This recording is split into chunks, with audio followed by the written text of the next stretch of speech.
रेखा को उठाकर कमरे में लाया गया और उसके चेहरे पर पानी के छींटे लगाए गए। रेखा को थोड़ी देर में होश आ गया। मेरा तो गुस्से के मारे बुरा हाल था। जो गुस्सा इतने दिनों से अपने सीने में दबाए बैठी थी, सारा बाहर आ गया और मैं बोल पड़ी, ये क्या आंटी, आपने रेखा के लिए कैसा दूल्हा ढूंढा है? वह कोई दूल्हा है? वह तो 45 से 50 साल का बुढ़ा है।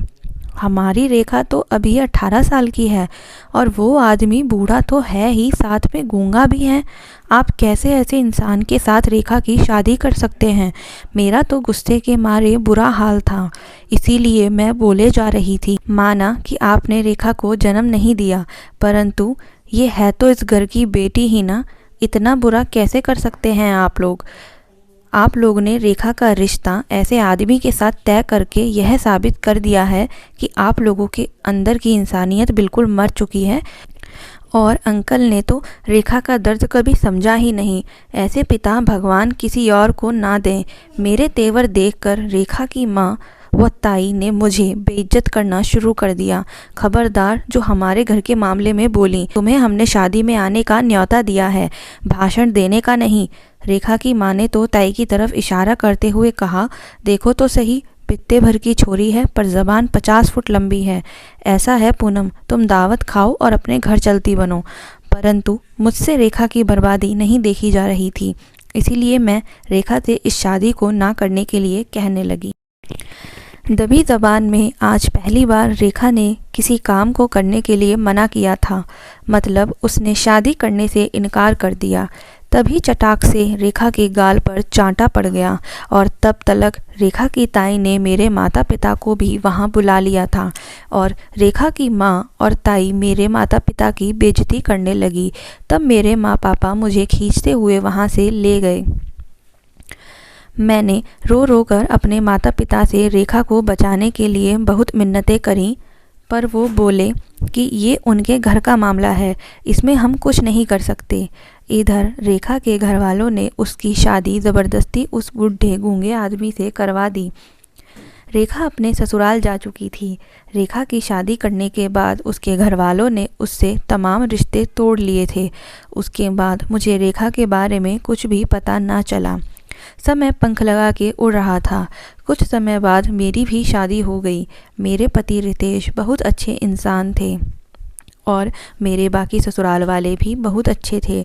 मैं खुद को बहुत ही खुशकिस्मत मानती थी कि मुझे ससुराल में सब अच्छे मिले हैं। बीच बीच में जब कभी मुझे रेखा की याद आती थी तो मन बड़ा दुखी हो उठता था। सोचती थी कि ना जाने किस हाल में होगी। मेरी ससुराल कानपुर में ही स्थित विजयनगर में थी। एक दिन की बात है, मैं अपने पति के साथ मार्केट जाने के लिए घर से निकली। नई बहू होने के कारण मैंने घूंघट डाल रखा था। मैं रितेश के साथ गली में से निकल रही थी कि मेरी नज़र पारदर्शी घूंघट में से सामने की ओर पड़ी और मेरी आंखों में खुशी की लहर दौड़ गई, क्योंकि सामने से रेखा चली आ रही थी। मैंने रेखा को रोक लिया।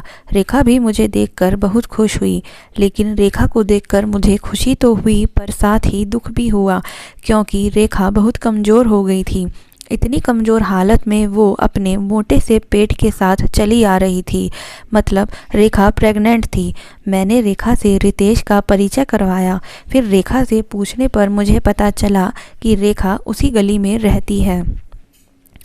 ये एक ऐसा संयोग था कि जिस पर विश्वास करना मुश्किल हो रहा था, मतलब कि इत्तेफाक से हम दोनों सहेलियों की ससुराल एक ही गली में थी, परंतु नई बहू होने के कारण मेरा गली में खड़े होकर बात करना सही नहीं था।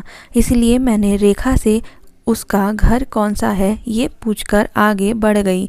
मैं रास्ते में जाते जाते सोच रही थी कि आखिर ईश्वर का ये कौन सा निराला खेल है जो हम बचपन की सहेलियां बिछड़ गई थीं फिर से आज मिल गई हैं।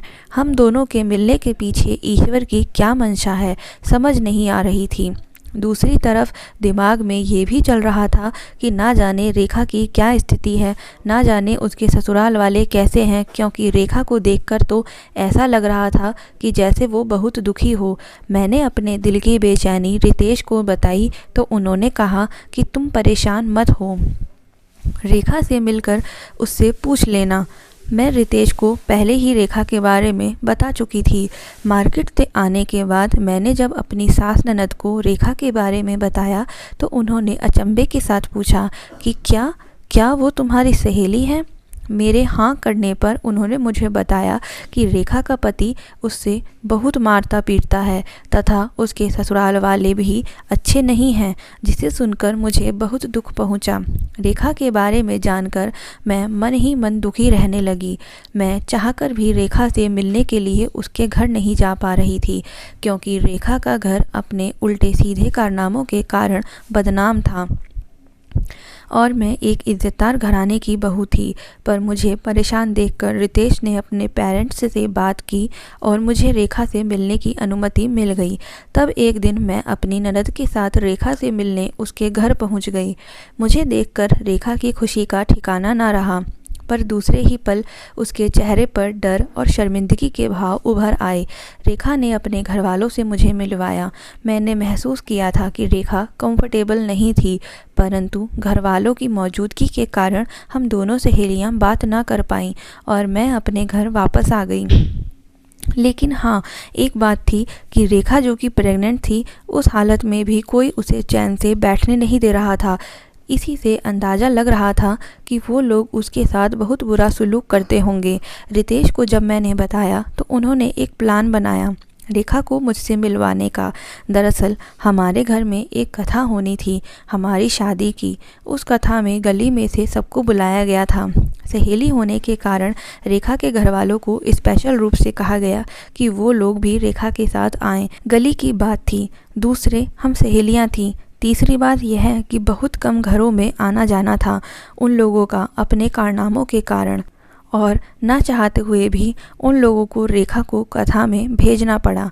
रेखा के साथ उसकी देवरानी आई थी। मुझे पता चला कि रेखा की देवरानी बहुत चालाक और धूर्त थी, साथ ही एक नंबर की लालची औरत थी। जब वो दोनों आईं तो कथा खत्म होने के बाद प्लान के तहत मेरी ननद ने रेखा और उसकी देवरानी को बताया कि पूनम भाभी अपनी सहेली के पहली बार घर आने की खुशी में गिफ्ट देना चाह रही हैं, सो अंदर कमरे में चलकर अपनी पसंद से गिफ्ट का चुनाव कर लें। बस फिर क्या था, गिफ्ट का नाम सुनते ही रेखा की देवरानी तो झट तैयार हो गई। हालांकि रेखा ने गिफ्ट लेने से मना करते हुए कहा था कि पूनम नई बहू बनकर आई है, गिफ्ट तो हमें उसे देना चाहिए। पर मेरे आगे उसकी एक ना चली। मेरी ननद रेखा की देवरानी को अपने रूम में ले जा चुकी थी। इधर मैं रेखा को खींचती हुई अपने रूम में ले आई। बिना टाइम गंवाए मैंने रेखा से बात करनी शुरू कर दी और मैंने रेखा से वो सवाल भी पूछा जो इतने सालों में मेरे मन में दफन था। आखिरकार उसने जतिन के सवाल का क्यों कोई जवाब नहीं दिया। तब मुझे रेखा ने रोते रोते सब कुछ बताना शुरू किया। उसने बताया कि उसे भी जतिन से प्यार हो चुका था। जिस दिन जतिन ने अपने प्यार का इजहार किया था, वो जतिन के प्यार को स्वीकार करने ही वाली थी कि उससे पहले ही माँ के बुलाने पर छत से नीचे जाना पड़ा। तब नीचे पहुँचते ही उस पर थप्पड़ लात घूंसों की बारिश हो गई। रेखा ने बताया कि जतिन को लेकर माँ को शक हो गया था, इसीलिए जतिन ने जब शादी का प्रस्ताव रखा था तो उस दिन माँ ने देख लिया था, क्योंकि शक के चलते वो भी मेरे पीछे छत पर आ गई थी और जीने की ओट में खड़ी हो गई थी, जिस कारण माँ के ऊपर आने का मुझे पता नहीं चल पाया। नीचे आने पर मुझे बहुत मारा गया। मेरे छत पर जाने पर रोक लगा दी गई, इसीलिए मैं चाहकर भी तुमसे और जतिन से मिलने ना आ सकी। और तब उसी रात मैंने ताई को माँ से कहते सुना, यदि ये रेखा यहाँ रही तो हमारी नाक कटवा देगी, और यदि इसकी शादी करते हैं तो काफ़ी रुपया खर्च हो जाएगा। मेरी नज़र में एक रिश्ता है, रेखा की शादी वहीं तय कर तुम, जिससे कि सांप भी मर जाए और लाठी भी ना टूटे। मतलब रेखा की शादी भी हो जाएगी और हमारा 1 रुपया भी खर्च नहीं होगा। यह कहते कहते रेखा रो पड़ी थी। रेखा ने बताया कि उसे शादी करने के नाम पर बेचा गया था, क्योंकि उसने लड़के वालों को रुपयों से भरा एक बैग माँ के हाथ में देते हुए देखा था। रेखा ने यह भी बताया कि उसका पति रोजाना शराब पीकर आता है और उसके साथ जानवरों जैसा सलूक करता है। दिन रात उसका पति और उसके घर वाले उस पर अत्याचार करते रहते हैं। उसके पति व ससुर और देवर की शराब पीकर लड़ाई दंगा करने की आदत के कारण गली में कोई भी उनसे ज़्यादा वास्ता नहीं रखता। तब मैं रोती हुई रेखा को चुप कराते हुए बोली, क्यों सहती हो इतने अत्याचार? पहले भी तुमने अपनी सौतेली माँ के इतने अत्याचार बर्दाश्त किए, अब इन लोगों को भी बर्दाश्त कर रही हो। इस बेमेल रिश्ते को ख़त्म करके अपनी ज़िंदगी नए सिरे से शुरू करो। समझाया भी कि मेरे पति रितेश बहुत अच्छे इंसान हैं, मैं और मेरे घर वाले तुम्हारी पूरी मदद करेंगे। परंतु रेखा ने एक बार फिर से अपने डर के आगे हथियार डाल दिए। वह इस रिश्ते को तोड़ने की हिम्मत नहीं कर पा रही थी। रेखा माँ बनने वाली थी। मैंने उसे उसकी संतान का भी वास्ता देते हुए समझाया, परंतु रेखा को मेरी बातें समझ नहीं आई। मुझे रेखा के जुल्मों को सहने की आदत को लेकर गुस्सा आ गया और मैं रेखा से गुस्से में बोल पड़ी, ठीक है, पड़ी रहो वहीं। तुम्हें अत्याचार सहते रहने की शायद आदत पड़ चुकी है, इसलिए तुम अपने आप को इस नरक से बाहर नहीं निकालना चाहती। अगर यही तुम्हारी मर्जी है तो यही सही, पर मैं तुम्हें दर्द में नहीं देख सकती और तुम्हें दर्द में रहने में मज़ा आने लगा है, इसीलिए मैं अब आज के बाद तुमसे कभी नहीं मिलूँगी। और यह कहकर मैं कमरे से बाहर निकल गई। अपनी देवरानी के साथ रेखा वापस अपने घर चली गई थी। उसके जाने के बाद मैं बहुत रोई। रितेश ने मुझे बहुत समझाया, पर मैं रेखा की हालत की सोच सोचकर उदास रहने लगी थी। मेरा मन लगा बंद हो गया था। मेरी हालत देखकर रितेश ने अपना ट्रांसफ़र लखनऊ करवा लिया था। मैं अपने पति रितेश के साथ लखनऊ आ चुकी थी। समय बीतने लगा। लखनऊ आए हुए हमें 4 साल हो गए थे। इन 4 सालों में मैं एक प्यारी सी बेटी की माँ बन चुकी थी। एक बार फिर से 4 साल बाद मेरा और रितेश का वापस कानपुर आना हो रहा था। मैं अपने पति रितेश और बेटी के साथ अपने ससुराल वापस कानपुर आ चुकी थी। वहाँ आने पर मुझे रेखा के बारे में जानने की बेचैनी होने लगी और मुझे मेरी सास और ननद से जो पता चला रेखा के बारे में, उसे सुनकर तो मेरे पैरों तले ज़मीन ही खिसक गई। आखिर ऐसा क्या पता चला था पूनम को रेखा के बारे में, जिसे सुनकर पूनम के होश ही उड़ गए? देखिए कहानी के अगले भाग में।